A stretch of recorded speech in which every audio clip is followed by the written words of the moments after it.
তাহের, আপনি ঠিকই বলেছেন। এখন থেকে রাফলি 1.5 ঘন্টা আগে কথা ছিল ডোনাল্ড ট্রাম্প সাহেবের ইরানি সভ্যতা ধ্বংস করার অভিযান শুরু করার কথা ছিল। কেমন জি।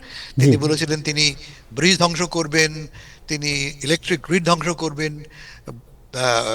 গ্যাস ক্ষেত্র ধ্বংস করবেন।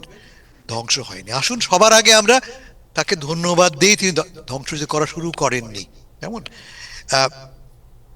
তাকে নিয়ে আমরা গালমন্দ করতে পারি, তাকে নিয়ে আমরা অনেক কথা বলতে পারি, কিন্তু আলটিমেটলি যে করেননি, এই ঘটনা ঘটনা যে ঘটেনি, এর জন্য আমরা সবাই তার কাছে শুধু নয়, আমরা ঈশ্বরের কাছে ধন্যবাদ জানাচ্ছি এমন ঘটনা যে ঘটেনি। ইরানি সভ্যতা 5,000 বছরের পুরনো সভ্যতা। যে পুরো একটা সভ্যতাকে তিনি ধ্বংস করার হুমকি দিয়েছিলেন। জেনেভা কনভেনশন অনুসারে হুমকি দেওয়াটাই একটা ওয়ার ক্রাইম। অর্থাৎ তিনি অলরেডি হুমকি দিয়ে যুদ্ধপরাধ করে ফেলেছেন। এটা মাথায় রাখতে হবে। কেন তিনি এটা রাজি হলেন? তার যে মূল হুমকি ছিল, তাদের তিনি বলেছিলেন যে যদি ইরান আমার দাবিতে সম্মত হয় তাহলে যাবেন না, সম্মত না হলে আক্রমণ করবেন। অ্যাপারেন্টলি ইরান সম্মত হয়েছে শর্ত সাপেক্ষে। শর্তগুলি কি? এটা হলো মূল ব্যাপারটা বোঝার। ইরান আমাদের প্রেসিডেন্টকে 10টি শর্ত দিয়েছেন, 10 কন্ডিশনস। কেমন ট্রাম্প সাহেব বলেছেন যে ট্রাম্প এই শর্তগুলি আলোচনার সূত্রপাত করতে পারে। তিনি সবগুলিকে গ্রহণ করেননি, কিন্তু শর্তগুলি ভিত্তি হতে পারে আলোচনার। কিন্তু শর্তগুলি কি? প্রধান শর্ত হচ্ছে যে হরমুজ প্রণালী খুলে দেওয়া হবে, তবে in coordination with the Iranian army.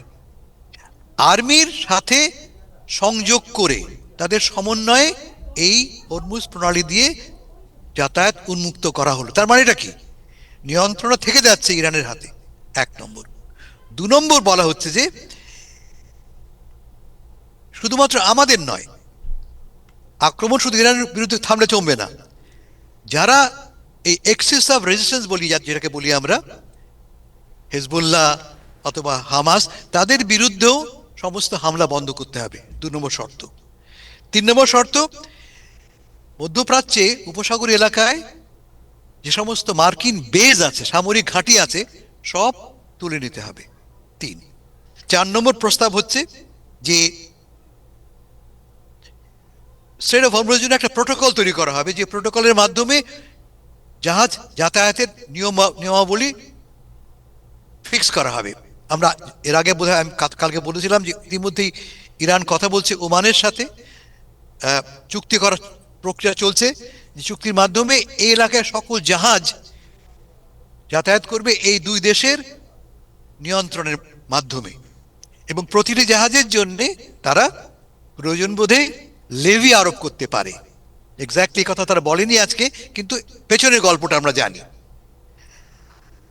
আরো বলছে তারা যে চুক্তি অনুসারে ইরানের বিরুদ্ধে যে সমস্ত স্যাংশনস আরোপ করা হয়েছে, বোথ প্রাইমারি অ্যান্ড সেকেন্ডারি, সব তুলে নিতে হবে, এবং তাদের যে ফ্রোজেন অ্যাসেটস আছে তা রিলিজ করতে হবে।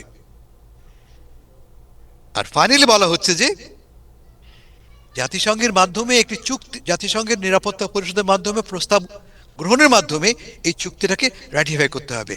পাশাপাশি এই যে ধ্বংসযজ্ঞ হলো, তার জন্য ইরানকে পর্যাপ্ত ক্ষতিপূরণ দিতে হবে।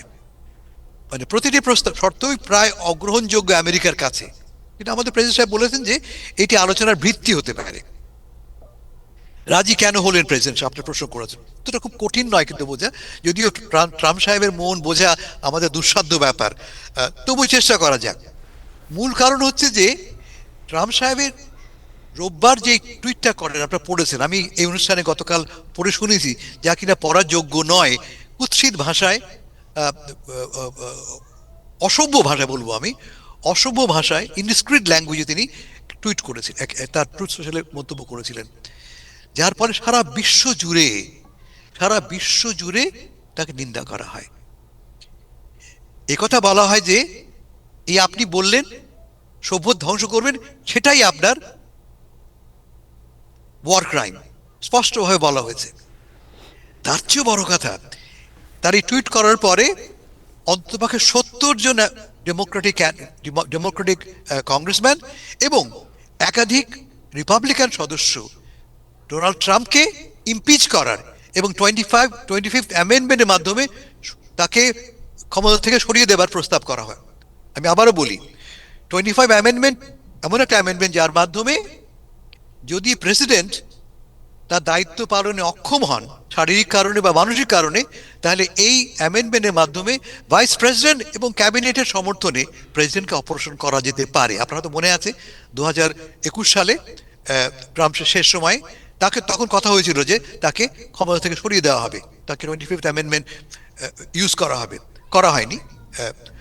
কিন্তু এই প্রস্তাবটা আবার উঠেছে এবং এই প্রস্তাবের সঙ্গে যুক্ত হয়েছে কি জানেন, একাধিক রিপাবলিকান ইনফ্লুয়েন্সার, যেমন টাকার কার্লসন, মানে ম্যাগা বিশাল ম্যাগা সাপোর্টার, যুক্ত হয়েছেন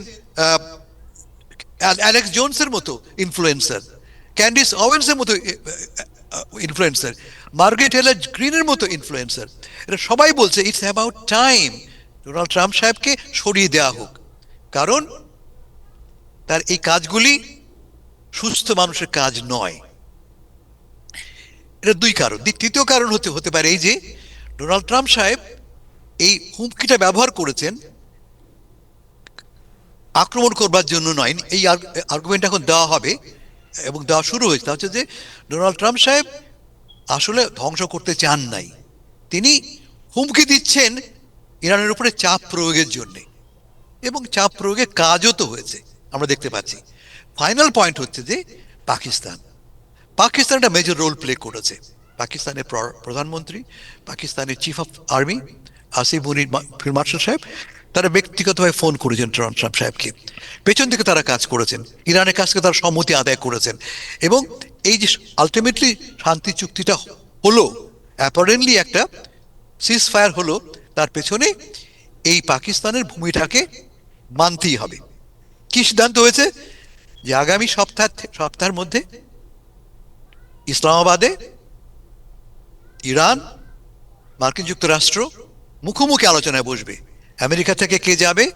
আমাদের vice president JD Vance, Steve Witkoff এবং জ্যারেড কুশনার, অন্য আরো অনেকে যেতে পারে। এই তিনজনের নাম বলা হয়েছে, প্রবাবলি আমাদের পররাষ্ট্রমন্ত্রীও যেতে পারেন। এখন বড় ফ্যাক্টর হচ্ছে ইসরায়েল। এই আলোচনায় কোথাও কিন্তু ইসরায়েল নাই। ওয়াশিংটন থেকে বলা হয়েছে, হোয়াইট হাউস থেকে বলা হয়েছে যে আমরা সম্মত হলে ইসরায়েলও সম্মত হবে। সিএনএন আমাদের জানাচ্ছে যে ইসরায়েল জানিয়েছে ইনফর্মালি যে তারা এই চুক্তি মেনে চলবে, তবে তারা খুশি নয়, কারণ যে উদ্দেশ্য নিয়ে তারা যুদ্ধে গিয়েছিল সে উদ্দেশ্য অর্জিত হয়নি। ইনফ্যাক্ট কারো কোনো উদ্দেশ্য অর্জিত হয়নি। আমেরিকা যুদ্ধে গিয়েছিল কেন? রেজিম চেঞ্জ করবার জন্যে, অথবা ইরানে ইউরেনিয়াম ধ্বংস করবার জন্যে, অথবা ইরানের মিসাইল কার্যক্রম ধ্বংস করে দেওয়ার জন্য। কোনো অবজেক্টিভই কিন্তু অর্জিত হয়নি। সবচেয়ে বড় কথা, আমেরিকা বারবার ইনসিস্ট করছে হরমুজ প্রণালী খুলে দেওয়া হোক। এই প্রণালী কিন্তু খোলাই ছিল, যুদ্ধে যাওয়ার ফলে বন্ধ হলো। শুধু বন্ধ হলো তাই না, এখন ইরান তার উপরে তার সার্বভৌমত্ব প্রয়োগ করবে, ফলে যা খোলা ছিল তাকে তো বন্ধ করলামই। তার চেয়ে বড় কথা ইরানকে আমরা বিপুল পরিমাণ অর্থ উপার্জনের পথ খুলে দিলাম। সোজা কথায় আমার বিবেচনা এবং অধিকাংশ ভাষ্যকারের বিবেচনায় it's a big defeat for Donald Trump. Thank you so much. Thank you.